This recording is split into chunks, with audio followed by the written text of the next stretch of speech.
Hi, my name's Doug, and I'm Web Literacy Lead for the Mozilla Foundation.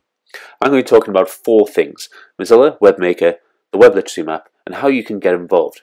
So first of all, Mozilla. Mozilla is probably best known for its Firefox web browser, but it's actually a global community on a mission to promote openness, innovation, and opportunity on the web.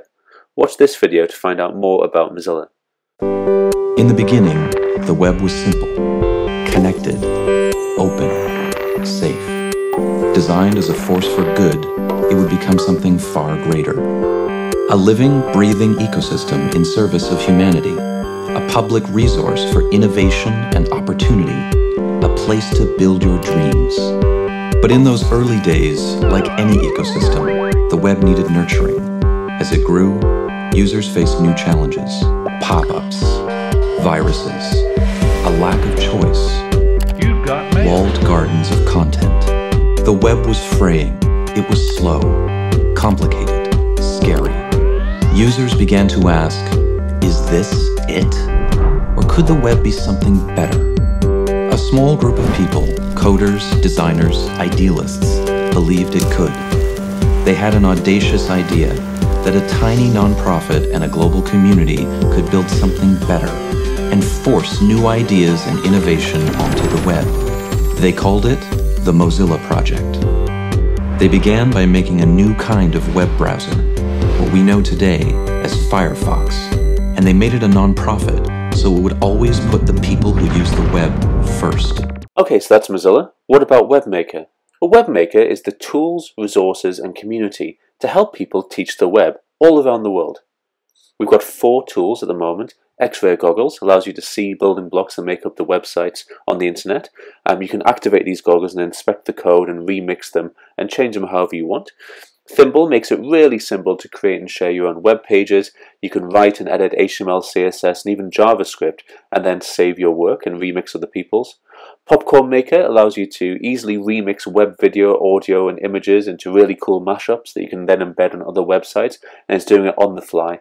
And App Maker is our newest tool, which is free. It allows you to create personal mobile apps, even if you don't know any code, and you can combine all these bricks together, then publish your web app to the internet, and then you can install it on your mobile device. But what are the skills and the competencies that you actually need to read, write, and participate on the web? That's the thing I want to talk about now. So at the time of making this video, if you go to webmaker.org/literacy, this is what you'll see. Version 1.1 of the Web Literacy Map in text form, the skills and the competencies required to read, write, and participate on the web. And you'll notice that they're focused on verbs, on action, not just on head knowledge. If you make them a bit more visual, then they look like this. So 3 strands: exploring, building, and connecting. And there's 15 competencies there, and we define a competency as a collection of skills. One thing you'll notice in this grid is that coding and scripting is only one of the 15 competencies. There's a focus at the moment on coding in the curriculum throughout the world, and there's a good reason for that. We need to have more coders, and we need to have more people who have an understanding of computational and algorithmic thinking. That being said, it's only one part of a much more holistic web literacy. You also might be wondering why we're not talking around digital literacy. I actually wrote my doctoral thesis on digital literacy, and I found about as many different definitions of digital literacy as there are researchers in the field. It's a very confusing and ambiguous term. Web literacy is somewhat more bounded, and it's easier to describe and understand for people. So these different competencies, things like web mechanics and sharing and remixing and privacy, as well as coding and as well as the functional digital literacy skills they often talk about, all of these things are important to Mozilla and the community when we're talking about the Web Literacy Map. So if you click on webmaker.org/resources and you go to one of the competencies there, let's say remixing, what you'll find is a list of the skills which underpin that particular competency, and you'll also see how to discover, make, and teach all the different things that you need to do to be able to get involved with that particular competency. Let's just dive into how this came about. Well, first of all, in Q1 2012, my former colleague Michelle Levesque started listing all of the skills and competencies that the people she'd interviewed thought you needed to read, write, and participate on the web. And that included me when I was working for JISC. Then, when I took over in mid-2012, I started working on a white paper and that's still available if you want to have a look, and I published that at the end of 2012. Then we started working on what we were then calling a web literacy standard, the idea that everybody works together to try and define these skills and competencies. We launched that at the Mozilla Festival in 2013, and it was picked up by lots of people, including Boing Boing, who thought it was a noble effort. The trouble was that the word standard was causing problems. It has lots of baggage, especially in the US. So we renamed it Web Literacy Map. We did some additional kind of artwork, that kind of thing, which is what you see today. And we call it version 1.1 in Q1 of this year, 2014. We then get a lot of questions about why Mozilla particularly cares about web literacy and how we're defining it. So we thought we'd tease that out in a white paper, a Webmaker white paper, which we published this year. And instead of just being published on the wiki, that's rather nicely published as a page, which is via GitHub. So you can find that if you search Webmaker white paper in your favorite search engine.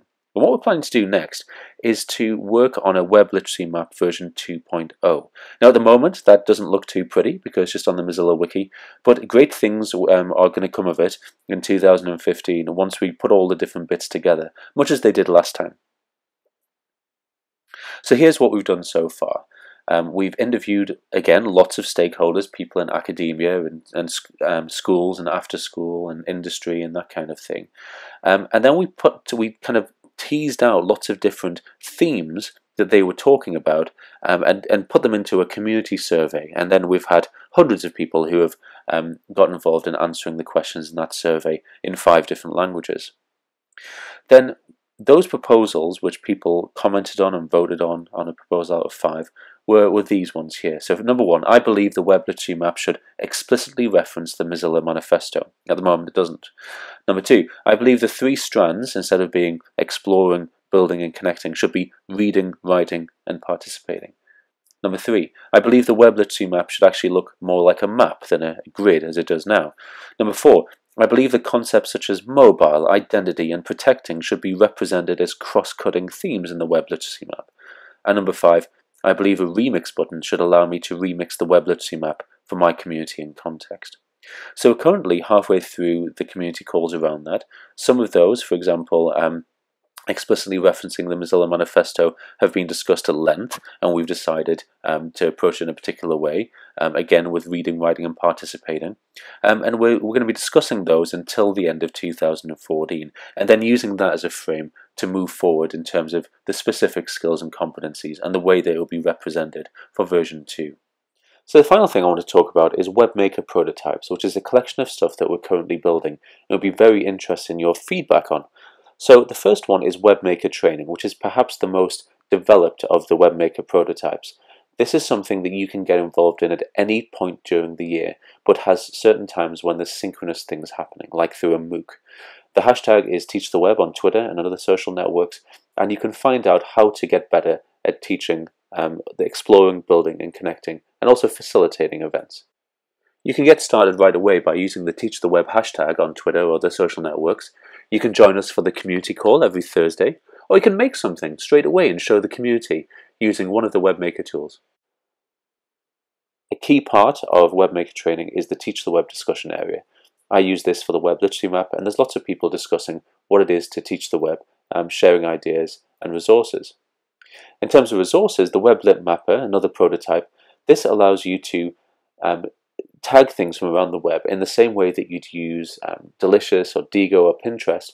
You might find something which is really useful for teaching privacy, for example, and want to tag that for future use and to share with other people. And this tool allows you to do that, and allows you to come back to it and share it. So it becomes a shared repository of useful resources for teaching the web as pertains to the web literacy map. The web literacy learning pathways, my colleague Laura Hilliger came up with this early prototype. If you click on one of the skills from the web literacy map, it suggests other things that you might want to learn next. It also does it recursively, so if you click on one of them, you can click on what should I already know if I can do this particular skill. So that's a whistle-stop tour of what we're doing around Webmaker and web literacy. These are the links that you'll probably want to follow up, and if you do want to email me, my email address is doug@mozillafoundation.org. Thanks very much for your time.